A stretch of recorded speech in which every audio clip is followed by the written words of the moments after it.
Senhores acadêmicos, senhoras e senhores, mais uma vez aqui estamos reunidos, né, para celebrar a inteligência, a cultura, uma casa que tem dado provas do seu inestimável e infinito, eu quase diria, em termos brasileiros, do seu talento, da sua contribuição para a história brasileira. Dentro desse ciclo de narrativa da história do Brasil, através dos acadêmicos que estiveram na nossa casa ao longo desses 100 anos, hoje vamos ter a grata presença do acadêmico Alberto Venâncio Filho, que vai falar sobre os juristas. Ele, sendo jurista, sendo um intelectual completo, um homem da mais alta seriedade intelectual. Eu até hoje, há pouco, disse assim, ele é implacável historiador, no sentido do seu conhecimento, da minúcia, da capacidade que tem de ingressar nos meandros, nos segredos da historiografia brasileira e, sobretudo, que é uma qualidade muito rara, percebo, e aqui registro a capacidade analógica de associar os fatos entre si, o que é muito difícil. Eu acho que uma das provas mais relevantes da inteligência humana é essa capacidade de estabelecer as analogias impossíveis. Eu tenho uma grande admiração para Alberto Venâncio Filho, uma admiração que eu sei que ele que toda a academia também sente por ele, é da nossa diretoria, trabalhamos todos juntos, né? Um homem de absoluta seriedade e ao mesmo tempo um grande recato, e tem ele professor de direito, advogado, jurista, um homem que pertence a inúmeras entidades brasileiras, além da Academia Brasileira de Letras, é do Instituto Histórico e Geográfico, é membro enfim, de conselhos da Fundação Casa de Rui Barbosa, professor de várias universidades, com uma bibliografia muito extensa que não me é possível destacar, mas eu acho também muito importante, talvez, entre as nossas afinidades, é o grande amor que Alberto Venâncio Filho devota a seu pai, a memória de seu pai, que Francisco Venâncio Filho. E, aliás, eu tenho a impressão que o acadêmico Venâncio Filho é o único acadêmico de todos nós, talvez ao longo da história dessa academia, que descobriu a importância da Academia Brasileira menino. Então, ele arrasta esse conhecimento na sua memória desde sempre, trazido pelo seu pai, né? Essa figura tão marcante na história da educação brasileira e na sua vida. E então é uma obra. Eu então destacaria, se me permite, é um livro muito importante, das Arcadas ao Bacharelismo, né? O elogio de Afonso Arinos, ele é um grande especialista em Afonso Arinos. Aliás, ele sucedeu Afonso Arinos num belíssimo discurso, um trabalho fundamental para a compreensão da presença de Afonso Arinos no Brasil, não é? A intervenção do Estado no domínio econômico e, inclusive, um especialista em Maquiavel, um constitucionalista, enfim, realmente é extensíssimo os artigos sobre ensino jurídico, de modo que é a pessoa indicada não somente para falar dos juristas da Academia Brasileira de Letras ou sobre outra grande categoria que aqui esteja sendo representada. Tem a palavra o nosso querido amigo acadêmico Alberto Venâncio Filho.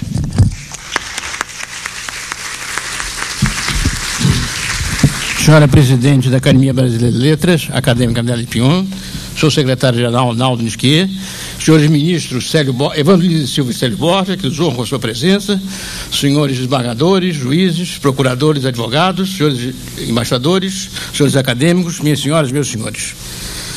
Agradeço comovido as palavras de Adélia Pinhon e quero crer que com sua alma de ficcionista, ela transformou uma bela virtude, que é a generosidade, num defeito, que é o excesso da generosidade. Ao assumir a cadeira número 25, concluí o meu discurso de posse. Não posso deixar de mencionar as ligações que aqui sempre existiram entre as letras jurídicas e as letras propriamente ditas. Mencionei Lúcio de Mendonça, o fundador desta casa, homem de letras, jurista. Destaquei Rui Barbosa, culminância que constitui exceção à parte. E apontei um quarteto de Clóvis Bevilacqua, Lafayette, Pedro Lessa e Ponte Miranda, juristas que cultivaram com sabedoria as letras, o ensaio e a filosofia, e comprovam mais uma vez a exatidão do ditado que o jurista, que é apenas um jurista, é uma pobre coisa. Tratando hoje de tema tão amplo, irei me cingir aos 4 ilustres juristas, aos outros fundadores e alguns outros, certos de omissões inevitáveis, procurando apontar as relações que tiveram com a academia, fixando na obra jurídica com referências aos trabalhos literários. Há que distinguir o bacharel, o advogado e o jurista. Até recentemente, o curso de Direito, conduzindo ao diploma de bacharel, atraiu ao grupo dos indefinidos, dos que não tinham horror à matemática, dos que eram dados às letras ou dos que não iriam exercer a profissão. O advogado é o homem comprometido com uma tese que lhe incumbe defender e que ocupa-se preponderantemente da profissão. Fica distrito aos interesses da causa, cujo desfecho resulta de uma decisão de terceiro, que é o juiz, e obriga uma forma de discussão persuasiva, de modo que, muitas vezes, a sedução dialética é mais decisiva que o valor intrínseco das razões jurídicas. O jurista atua em terreno mais restrito e mais sólido. É o doutrinador que oferece soluções científicas para a interpretação do direito constituído. Ao fundar-se a Academia Brasileira de Letras, em 1897, encontrava-se o país numa nova ordem jurídica que apenas se esboçava. A avaliação do Império era favorável. A Constituição de 24, elaborada pelo Conselho de Estado, inspirou-se nos melhores princípios do constitucionalismo da época. Incluía a concepção do poder moderador, sobre o qual escreveram 2 juristas, Braz Florentino e Zacarias de Góes Vasconcelos. A tarefa de codificação foi também significativa. O Código Criminal 32 e de 1850, o Código Comercial, juntamente com o Regulamento 737. Infelizmente, não se concretizou a elaboração do Código Civil, apesar dos esforços de Teixeira de Freitas, Nabuco de Araújo, Felício dos Santos e Coelho Rodrigues. Teixeira de Freitas é a grande figura do período, responsável pela consolidação das leis civis e pelo esboço do Código Civil e vários outros trabalhos. A academia, constituída nesta época, um país em que a cultura jurídica tinha marcas tão profundas, não seria estranho que fosse chamados para dela participar também advogados juristas que, segundo o padrão da época, eram homens de letras. Dos 30 nomes iniciais que constituíram a instituição, incluía-se Lúcio de Mendonça, Inglês de Souza, Rodrigo Otávio, Rui Barbosa, Clóvis Bevilacqua, eleito entre os 10 restantes. Clóvis Bevilacqua era, naquele instante, um modesto professor de província, ensinando legislação comparada na Faculdade de Direito de Recife, e publicara livros de caráter filosófico e 2 livros de direito, Direito das Obrigações e Direito da Família. Respondendo ao inquérito da época, ele dizia que, depois de concluído o meu curso de Direito, foi que, por assim dizer, comecei a me interessar por esta bela ciência, ao lado do qual passara 5 anos sem perceber os encantos. Devo a Tobias Barreto estimável serviço de me ter aberto a inteligência para o direito. Instado pelo ensino de Tobias e guiado pelo Yering, vi o direito à luz da filosofia, da sociologia e da história. No início de 1889, presidente da República Campos Salles, o ministro da Justiça, Epitácio Pessoa, convidou a elaborar o projeto do Código Civil.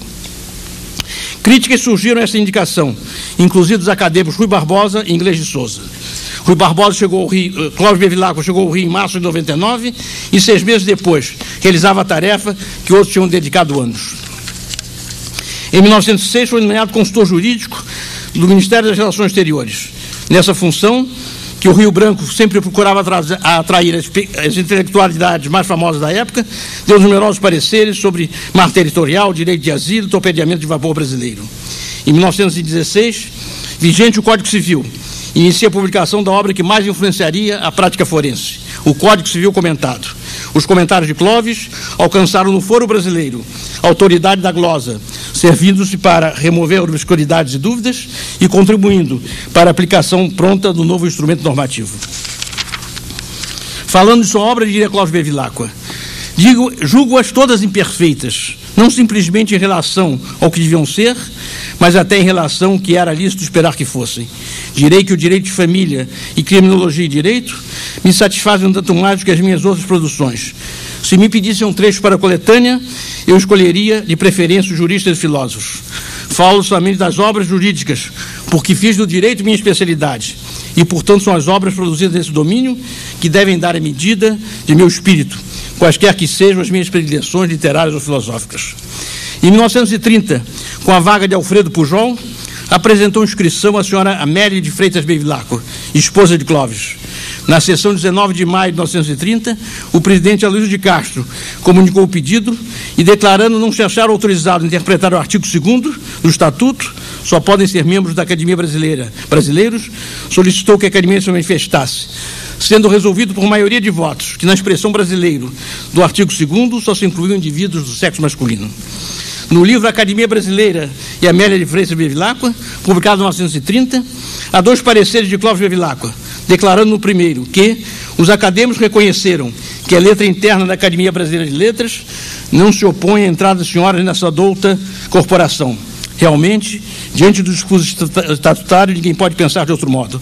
Se os estatutos não proíbem, permitem.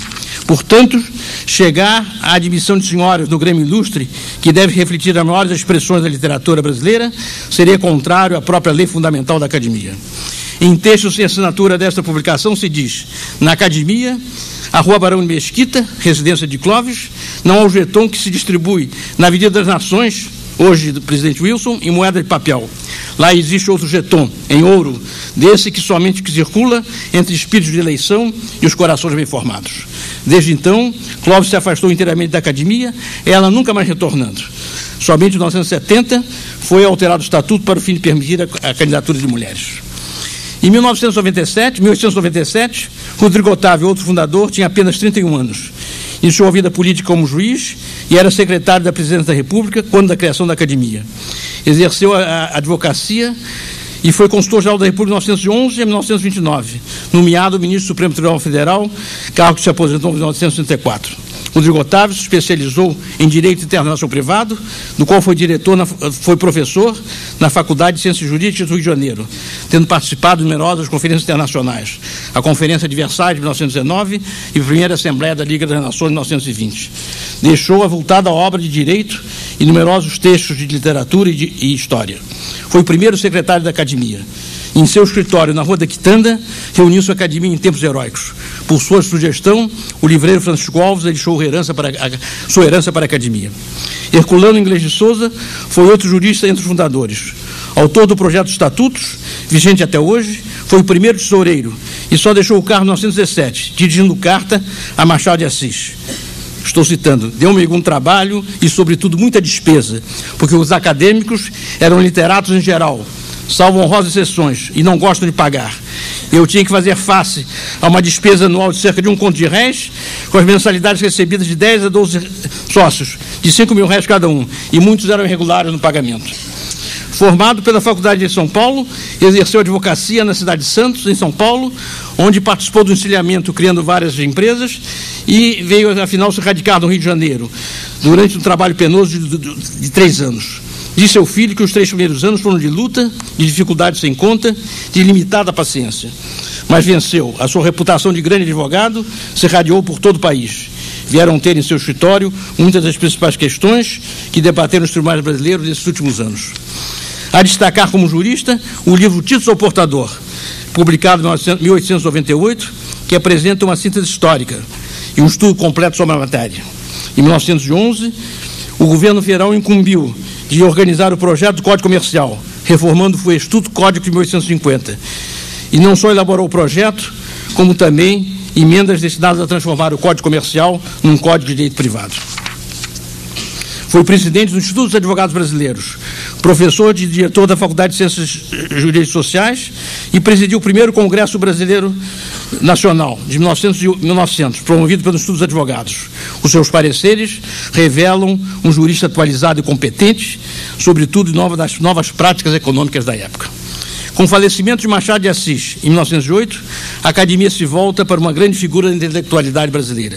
De fato, em 1º de maio de 1909, foi eleito por 20 votos Lafayette Rodrigues Pereira, que na ocasião já tinha 75 anos, e foi adiando a posse devido ao estado de saúde, e foi afinal considerado empossado por decisão do plenário. Tratava-se de um espírito universal, de grande cultura clássica, humanística, filosófica e literária, mas sobretudo grande jurista. Sua filha, Dona Martina Berta, que foi uma ilustre escritora, depois de jantar, Lafayette recitava para suas filhas, Odes de Horácio e Virgílio. Dizia ela: eu não sabia latim, mas ouvia encantado, bastava a música da voz. Logo se destacou como advogado e foi atraído para a carreira jurídica. Em 1870 assina o Manifesto Republicano e 8 anos depois é nomeado ministro da Justiça do Ministério Sinimbu. A escolha causou surpresa, pois adepto ao regime republicano participava do Ministério Imperial. Ele explicava dizendo que com o programa do gabinete Sinimbu era eleição direta, se achava com o direito dele participar. Posteriormente, em 1883, foi presidente do Conselho de Ministros. Ficaram célebres os comentários à parte nesse tempo. Certa vez, um senador invocou contra o ministro uma máxima atribuída a Maquiavel. Observou Lafayette: essa máxima não é de Maquiavel. Maquiavel era homem de boas letras clássicas e, pois, não exprimiu o seu pensamento em latim tão bárbaro e incorreto.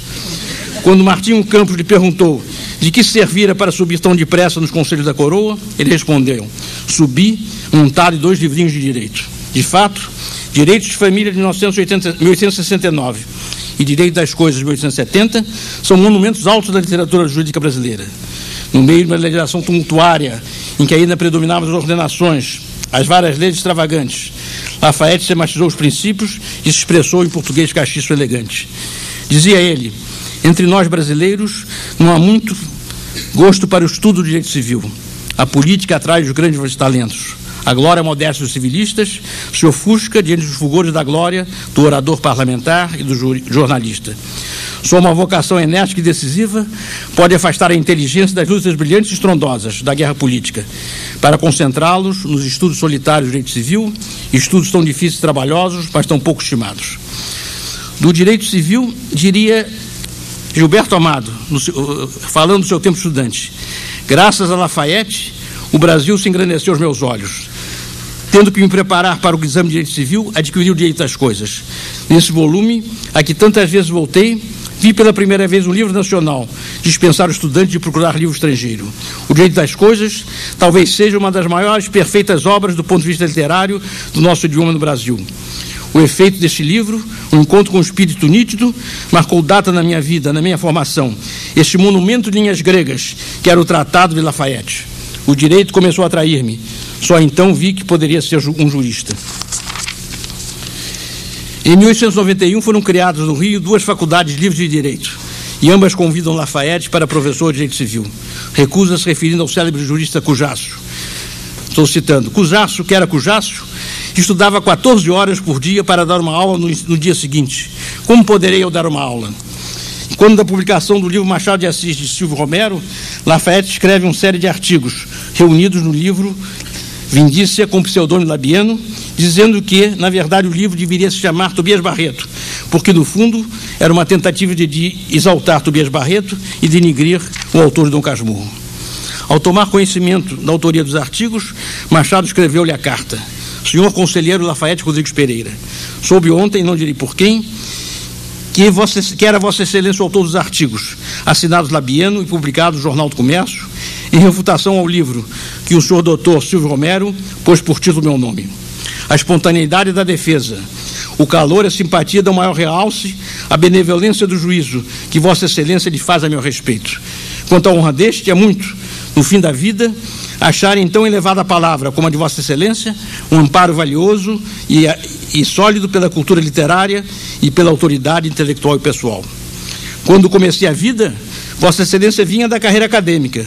Os meus olhos afeiçoaram-se a acompanhá-lo nesse outro caminho, onde nem o direito, nem a política, nem a administração, por os mais altos que o tenham, puderam arrancá-lo ao sabor particular das letras, em que ainda agora prima pelo conhecimento exato e profundo. A pessoa que me desvendou o nome de Vossa Excelência pediu-me reserva sobre ele, e assim cumprirei. Sou obrigado, portanto, a calar um segredo que eu quisera público para meu desvanecimento.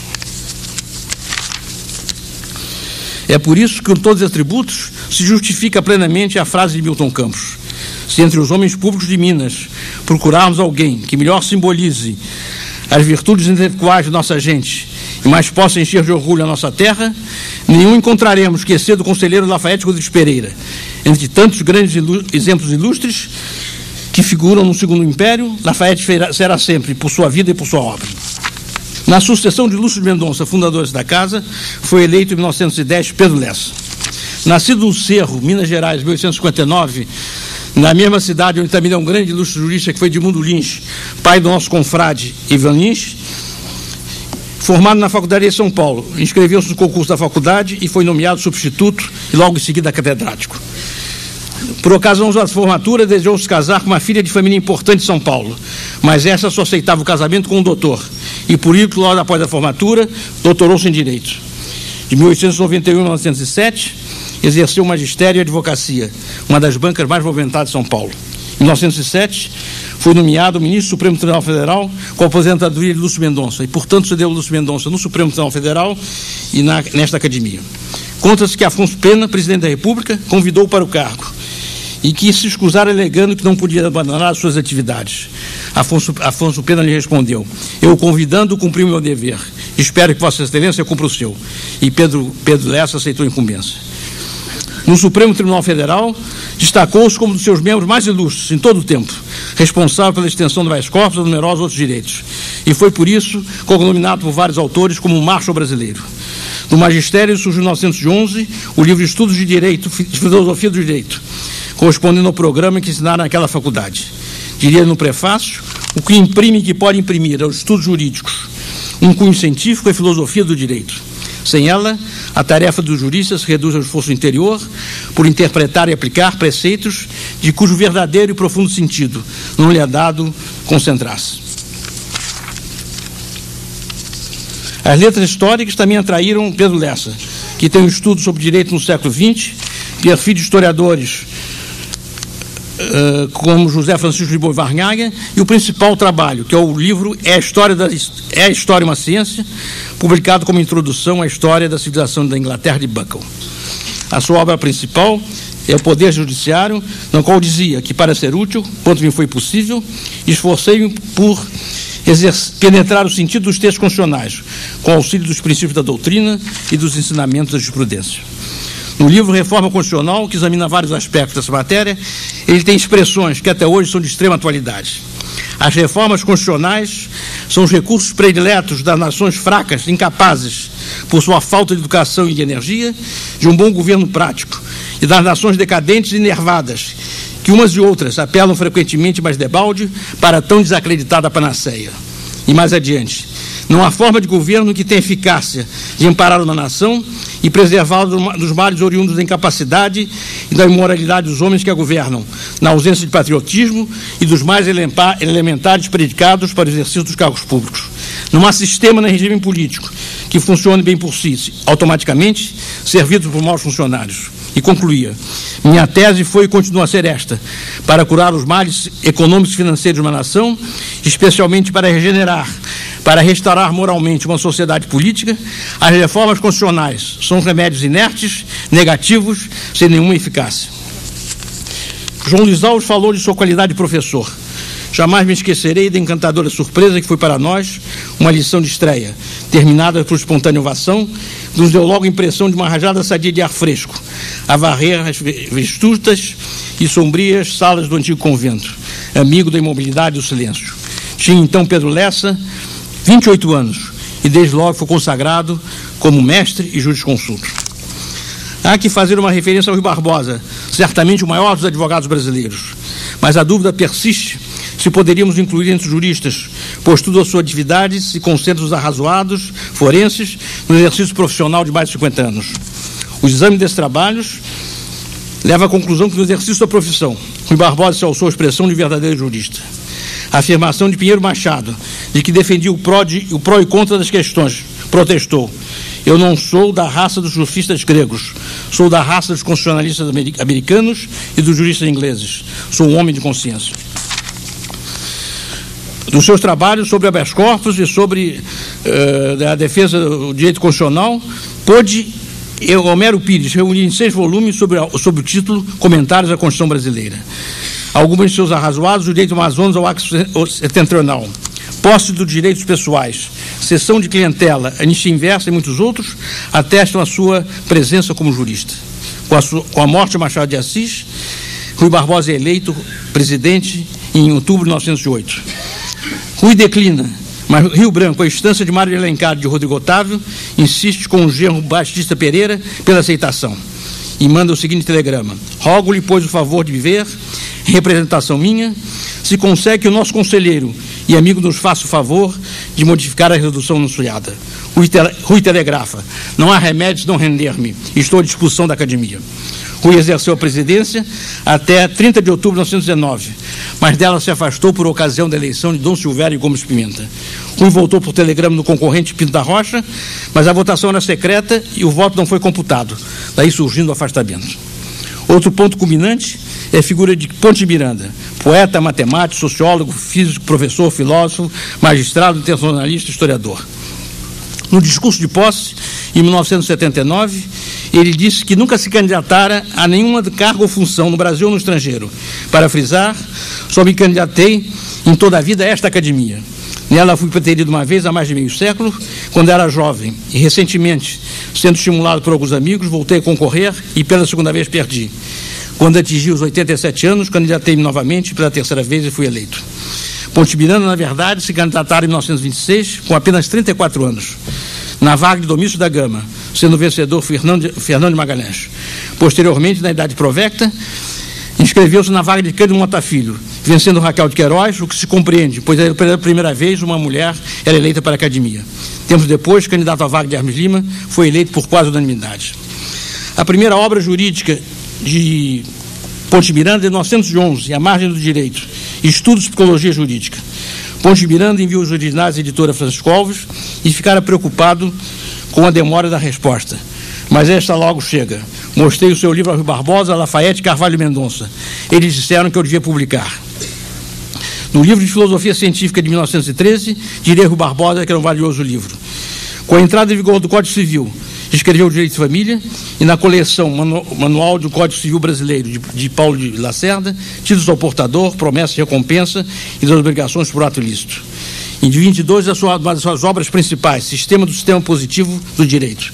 Voltou-se para o direito constitucional, com os fundamentos do direito constitucional e os comentários da Constituição de 34 e 37. Deixou de comentar a emenda constitucional dizendo: o mais importante para um país é ter uma Constituição. Eu me recusei, depois da emenda constitucional, a Constituição de 69, a fazer qualquer comentário daquilo que viria depois. E quando me perguntaram por que, respondi ao meu interlocutor: isso não é feito por brasileiros. Brasileiros autênticos não fariam estas coisas.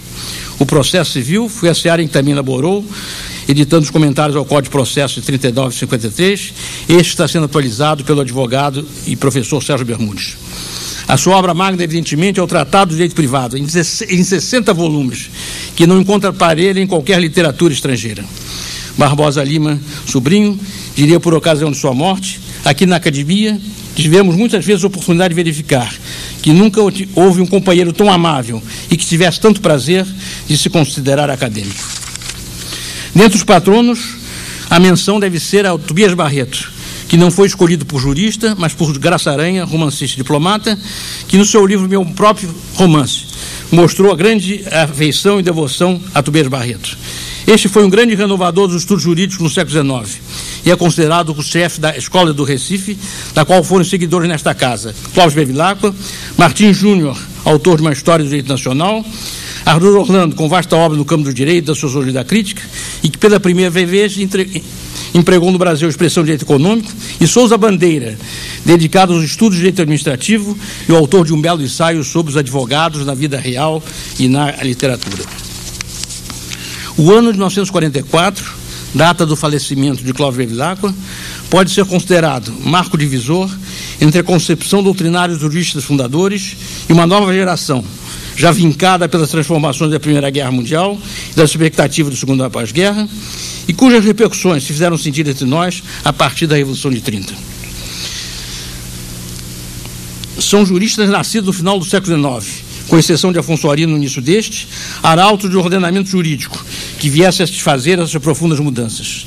O elenco é expressivo: Aníbal Freire, Afonso Pena Júnior, Levi Carneiro, Oliveira Viana, Gilberto Amado e Afonso Arinos. Quando da concessão do habeas corpus, que permitiu em 1945 o retorno ao Brasil dos políticos exilados Armando Salles de Oliveira, Otávio Mangabeira e Paulo Nogueira Filho. Ou nas representações das cartas constitucionais do Ceará e do Rio Grande do Sul, quando da entrada em vigor da Constituição de 46, arguída a inconstitucionalidade de alguns desses dispositivos que eram de cunho parlamentarista.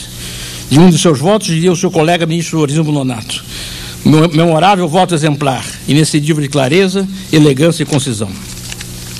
No discurso feito ao deixar o Supremo em 1951, ele faz um comentário interessante sobre literatura e a judicatura. diz ele, a literatura, pelas suas várias formas de expressão, procurou criar para os juízes a atmosfera de desconfiança,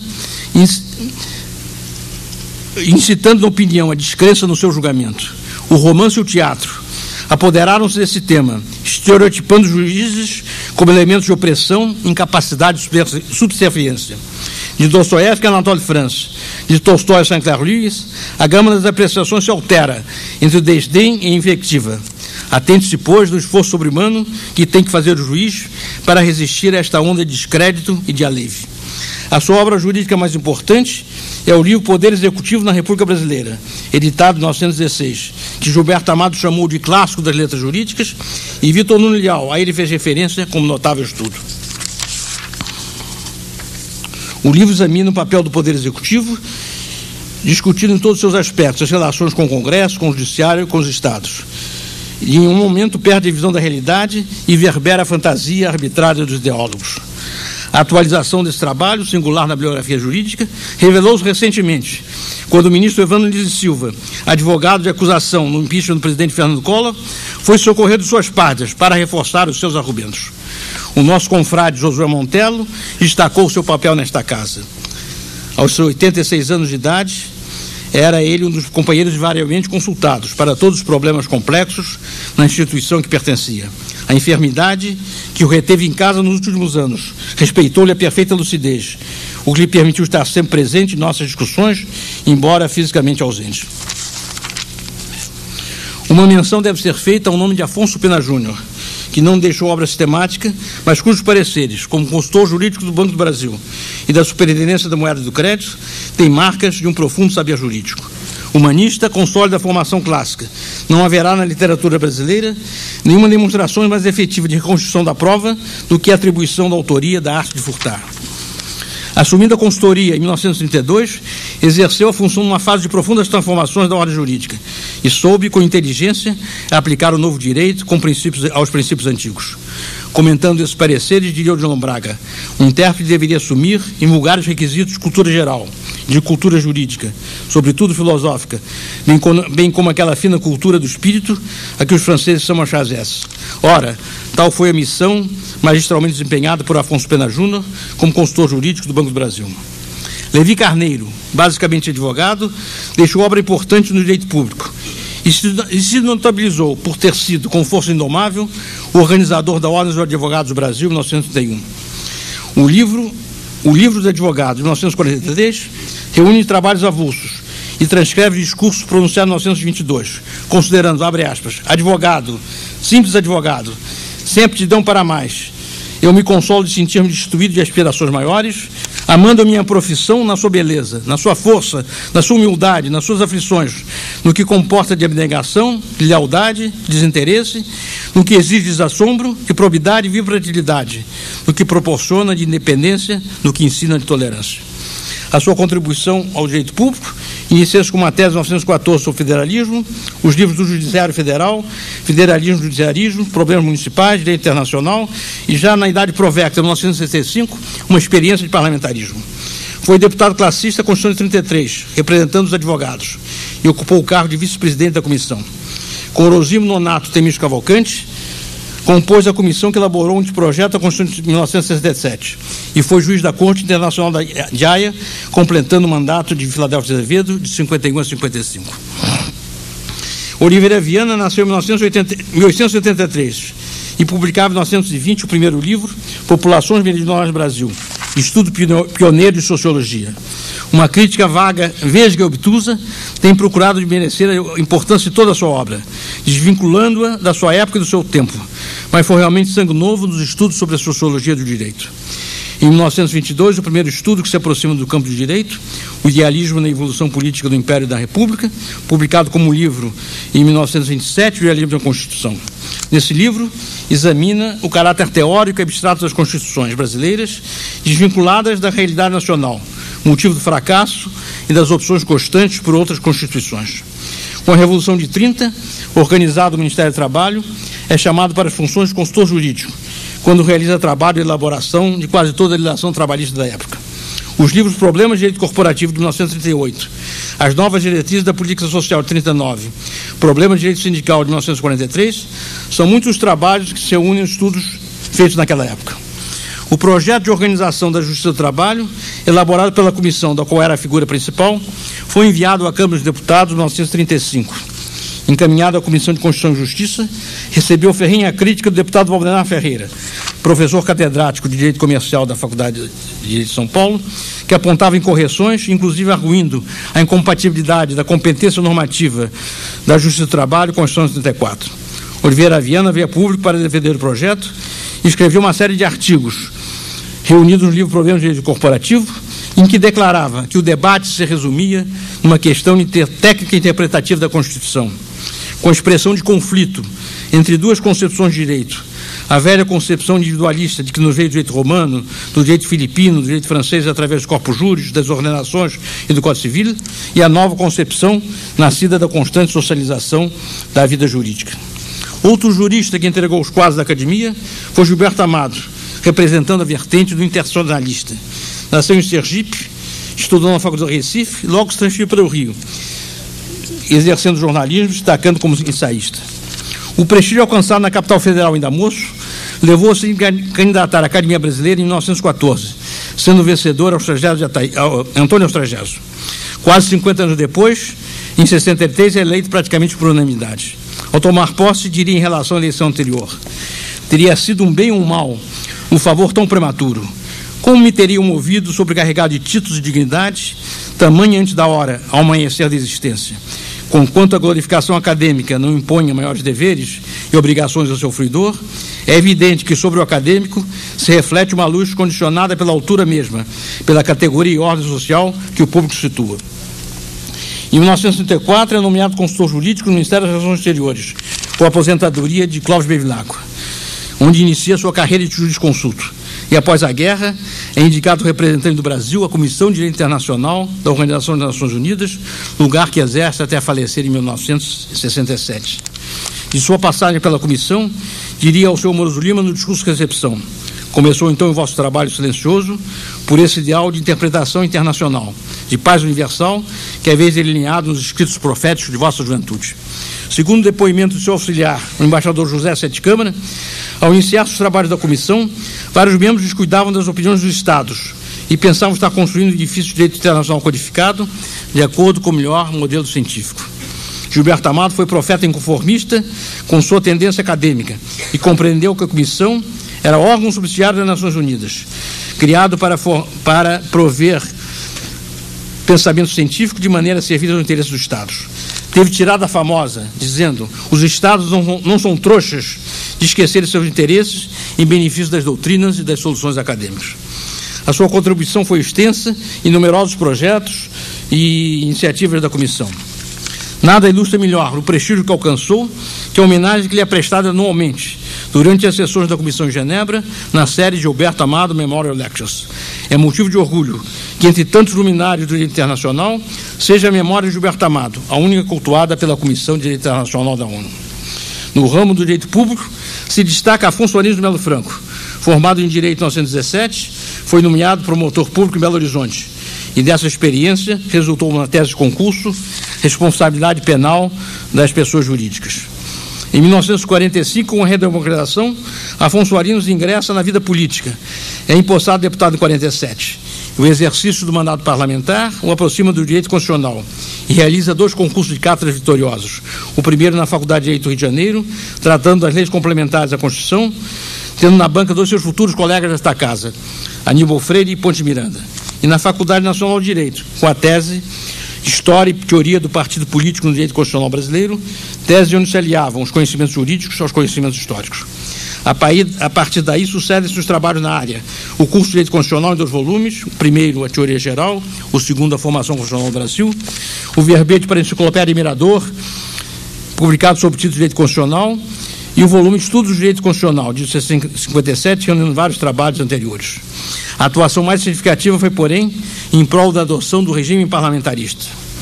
Presidencialista arraigado no velho estilo da República Velha, que proferiu em 49 parecer contrário à emenda parlamentarista do deputado Raul Pila.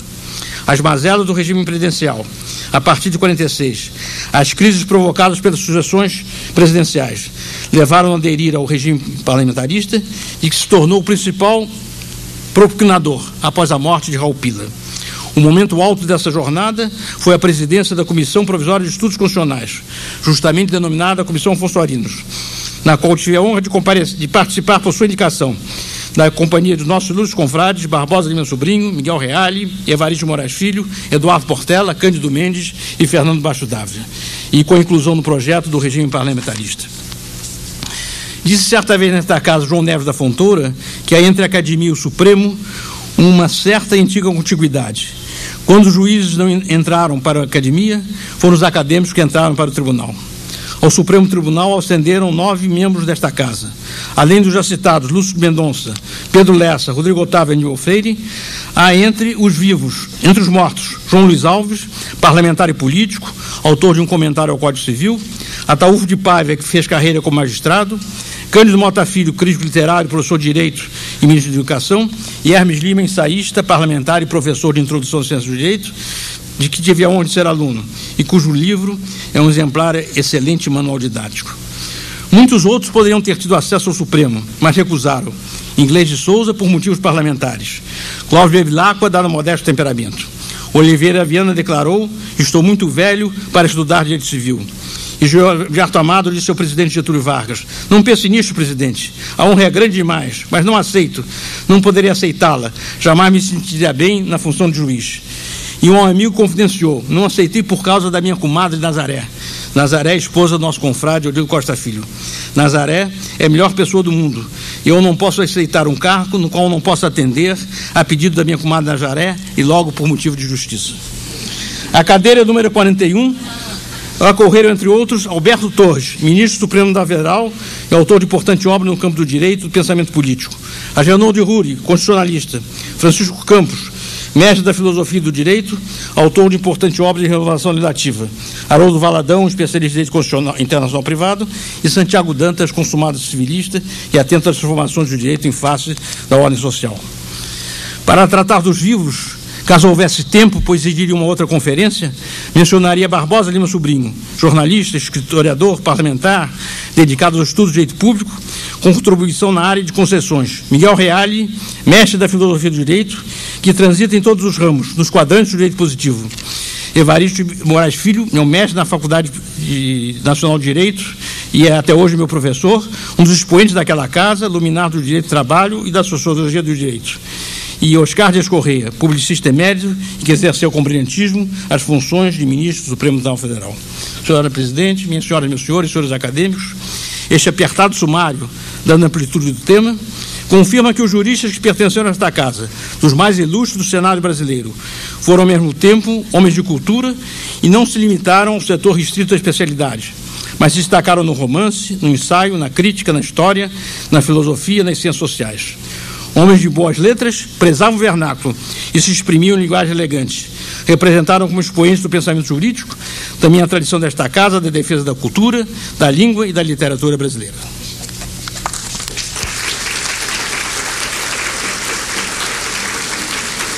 Sou obrigada a dizer que o acadêmico Alberto Venâncio Filho equivocou-se quando eu me excedi, ou pelo menos insinuou que eu teria me excedido com a minha generosidade. A verdade é que essa aula de caráter inaugural diz bem a meu favor, fala por mim.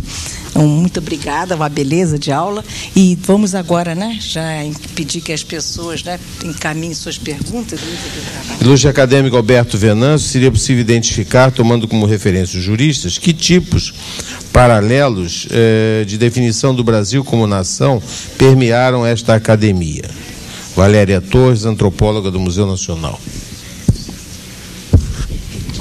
Essa conferência realmente foge um pouco ao âmbito do tema, mas o que eu queria dizer, em primeiro lugar, essa conferência tem 56 páginas, de modo que se eu fosse ler integralmente, levaria no mínimo 2 horas. Muita coisa que não pode ser dita que será publicada. Eu acho que todos esses juristas que eu mencionei tiveram essa visão muito clara da nacionalidade brasileira. O movimento da Escola do Recife, de Tobias Barreto, foi nosso patrono, mas teve vários seguidores nessa casa, como Cláudio Bevilacqua, Martim Júnior e Souza Bandeira, tinham, evidentemente, essa noção muito clara, inclusive com a tendência de tirar o exclusivismo que a cultura brasileira tinha então, que era a cultura francesa, para a cultura alemã e a cultura de outros países. Se nós formos mais adiante, Pedro Lessa, por exemplo, a frase que eu citei de Pedro Lessa sobre a reforma constitucional, eu acho que é o melhor exemplo do que era o pensamento sobre o Brasil, na medida em que um jurista do porte dele achava que as reformas constitucionais seriam inócuas se não houvesse outras transformações na mentalidade brasileira e na cultura brasileira. E Oliveira Viana, que foi um grande sociólogo, um grande autor, é justamente a preocupação constante dele sobre o problema da formação nacional. O que ele dizia sobre a justiça do trabalho, que eu citei aqui, mas teria muitos outros trechos para citar, é justamente essa preocupação com a formação da nacionalidade, com a criação de um país forte e poderoso. Bem, André Ferreira representa a Academia Taguatinguense de Letras do Distrito Federal, elogia bastante o acadêmico Alberto Venâncio Filho e pergunta quais as razões que têm induzido o sistema jurídico brasileiro a posicionar-se reticente ante as solicitações da modernidade globalizante. Isso seria tema para outra conferência. Hoje está na moda a globalização, tudo no Brasil é globalização. Não? Eu acho que de 1990 para cá, desde o governo Fernando Collor, que teve alguns pontos muito positivos, o Brasil está se preparando para a globalização e a legislação está adaptando a isso. Toda a legislação de comércio exterior no Brasil está sendo alterada em face desse problema, a legislação de capitais estrangeiros, a legislação do sistema bancário, a lei de sociedades por ações foi agora, que era uma lei muito boa, foi agora alterada para atender a isso, de modo que não creio que haja um movimento global. Ninguém está pensando o que vai fazer pela globalização, mas ao mesmo tempo cada setor está se cuidando de adaptar o país a esse fenômeno. Ana Paula Oliva dos Santos, dando parabéns ao acadêmico Alberto Venâncio, diz o seguinte: de acordo com a brilhante exposição do acadêmico Alberto Venâncio Filho, importantes juristas fizeram parte do quadro de membros efetivos da Academia Brasileira de Letras. Sendo assim, podemos atribuir ao amor o sentimento que corresponde à união fecunda entre direito e literatura? O que eu queria provar, e não pude desenvolver esse ponto, é que a cultura jurídica está muito impregnada da vida brasileira, começa desde o bacharel de Cananéia, desde o período colonial, e os juristas brasileiros, esses que eu citei, que entraram na academia, eram todos homens de letras. Esse trabalho que eu mencionei de Lafayette, refutando a Tobias Barreto em favor de Machado de Assis, é uma obra-prima de um texto literário, podia ser adotado em qualquer faculdade de letras com muito proveito. E assim muitos outros. Gilberto Amado tem 6 volumes de memórias, são memórias notáveis. O volume que ele dedica à minha formação no Recife, sobre os estudos dele de direito em Recife, são extraordinários, como o volume anterior da infância, História da minha infância. Então, poder citar N exemplos. A cultura jurídica brasileira, as escolas de direito no Brasil, durante muito tempo, foram as faculdades de filosofia, de letras, de literatura, até que o ensino se desenvolveu, se diversificou. Eu gosto sempre de citar um exemplo, no Salão Nobre da Faculdade de São Paulo, há 3 estátuas, nenhum deles é jurista. É Álvares de Azevedo, Castro Alves e um outro poeta que agora não me recordo. De modo que esta é um pouco a formação da nossa cultura jurídica. Prezado acadêmico Alberto Venâncio Filho, parabéns pela palestra formidável. É uma pergunta de Gileno Sanches. O senhor poderia nos contar como é ser um jurista escritor? De que forma as palavras o induziram a seduzi-las ao exercício da lei? O famoso escritor francês Stendhal costumava dizer que ele praticava o francês no Código Civil. E o Código Civil de Cláudio Bevilacqua também é um modelo, apesar das críticas de Chico Barbosa, é um modelo de linguagem literária. Então, o advogado que se exerce pela palavra, ou escrevendo ou falando, ele tem que ser para conseguir convencer, ele tem que escrever numa boa linguagem.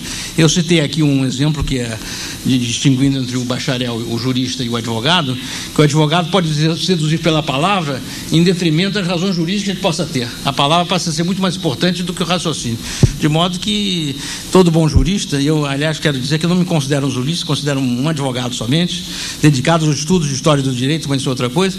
O advogado tem que ser, o bom advogado tem que ser, e o bom jurista tem que ser um bom profissional da língua. E a prova está nos juristas que pertenceram à Academia Brasileira de Letras, e muitos outros que não pertenceram, e é sempre indagação: por que fulano não entrou para a Academia? Por que Beltrano não entrou na Academia? A Academia é uma instituição voluntária, entra quem se inscreve, quem está interessado em nela ingressar. Há muita gente que não tem interesse de ingressar na Academia, e aqui mesmo eu vejo pessoas que a Academia gostaria de receber, eles se recusam quando se falam em uma candidatura, mas esperamos que essa resistência se vença muito breve.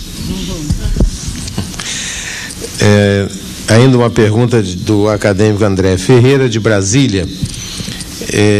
Pergunta: o sistema jurídico brasileiro dispõe de meios técnicos e humanos para sanar das aberrações vigentes do sistema carcerário?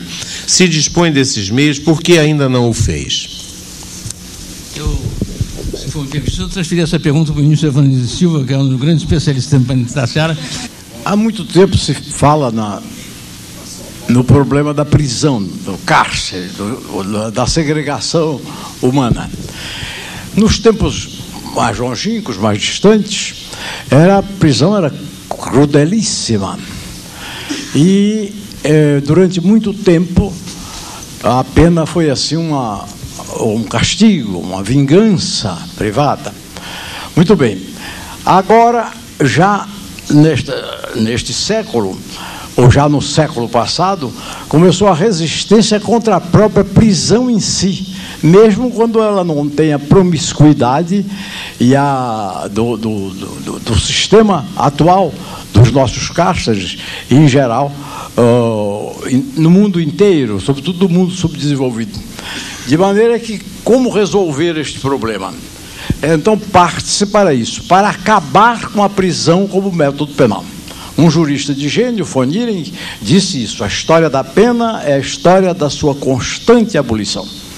De maneira que hoje os congressos científicos, todos têm chegado a essa conclusão, de que há de se encontrar uma maneira, e isso já está sendo adotado até mesmo em nosso país. Recentemente, em 95, uma lei foi promulgada, está sendo executada no seu início ainda, que é uma lei 9.099 de 1995, que criou os juizados especiais para resolver prontamente todos os problemas, não só de natureza civil como criminal, agilizando a justiça. E ele começou a funcionar e parece que já está até produzindo resultados, porque já se fala até em terminar com o Tribunal de Alçada no Rio de Janeiro, porque não há mais recursos naquelas infrações de menor potencial ofensivo, de maneira que a tendência é realmente acabar com a pena de prisão, a não ser última ratio para aqueles que oferecem perigo e risco da incolumidade alheia se não forem segregados. De maneira que essa é uma opinião dominante. No Congresso da IDP em Viena, em 1989, no Congresso da ONU, em 1990, em Havana, e num congresso que realizamos aqui da IDP, em 1994, recentemente, há 3 anos passados, 1.000 e tantos penalistas compareceram na ONU, aqui no Brasil 600, em Viena 800, todos eles, quase na sua unanimidade, são partidários dessa solução. Só aplicar a pena, a segregação, a pena de prisão, porque é antinatural, anticientífica, é absurda. E lembra o trabalho do professor Roberto Lira, que foi um grande penalista brasileiro, um dos autores do Código Penal em vigor, que escreveu um livro que diz tudo até pelo título: Penitência de um Penitenciarista, porque ele lutava pela condenação dos criminosos como promotor público, e depois foi visitar uma prisão e viu a devastação que havia da personalidade de um passional que ele acusou no júri. De maneira que esse problema do cárcere resolver, a tendência mundial é acabar com o cárcere. Terminada a guerra em 1945, um jurista italiano chamado Filippo Grammatica, um genovês, advogado genovês, ele já propunha não apenas a abolição dos cárceres, das prisões, mas a abolição do próprio direito penal. Ele achava que todos os outros direitos solucionavam todos os problemas humanos, sociais. De maneira que essa é a situação. Estimemos ou façamos votos para que se possa corrigir o nosso sistema penitenciário, que é realmente degradante, avilta, humilha, degrada o preso. E as consequências estão aí, porque se chegou à conclusão, quer dizer, hoje cientificamente, de que a cadeia não regenera, não ressocializa ninguém. Ao contrário, ela é uma jaula reprodutora de delinquentes.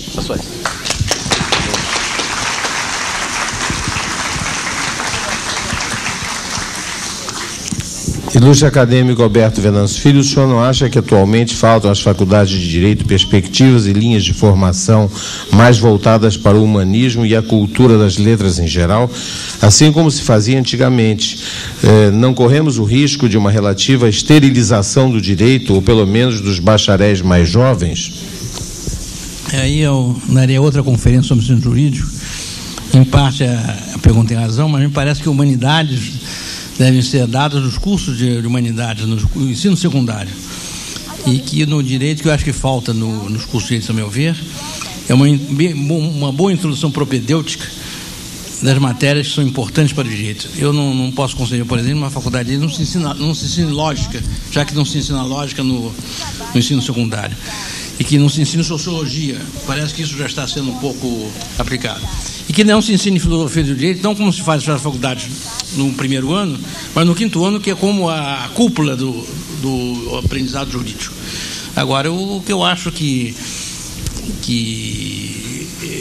há em geral é que, como o ensino secundário se degradou muito, então nós temos um sistema em que no curso de bacharelado a gente supra as deficiências do curso secundário, no mestrado se supra as deficiências de bacharelado e no doutorado se supra, né?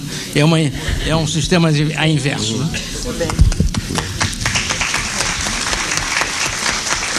Júlia Marx pergunta, ou diz que queria lembrar a Vossa Excelência que não foram mencionados alguns livros brilhantes de Pontes de Miranda, como Liberdade e Ciência, A Sabedoria da Inteligência, etc.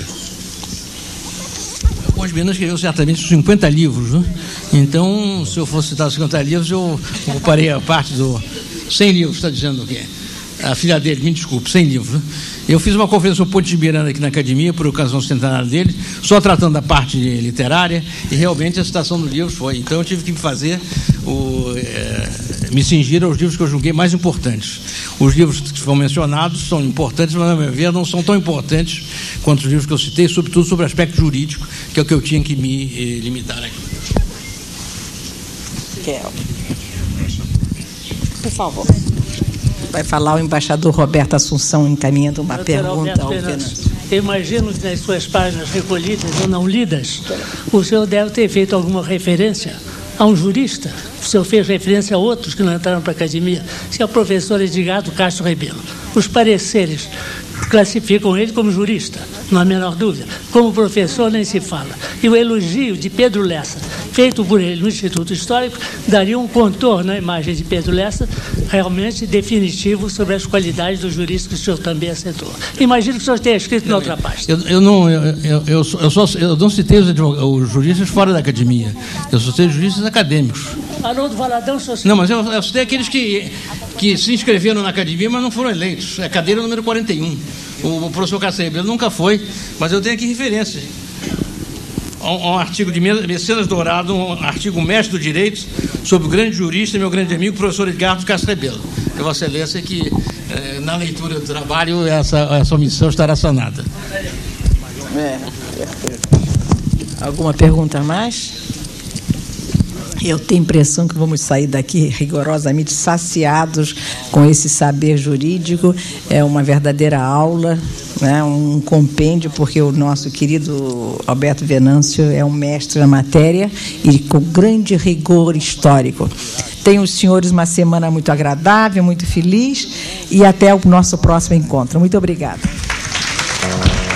Muito obrigado.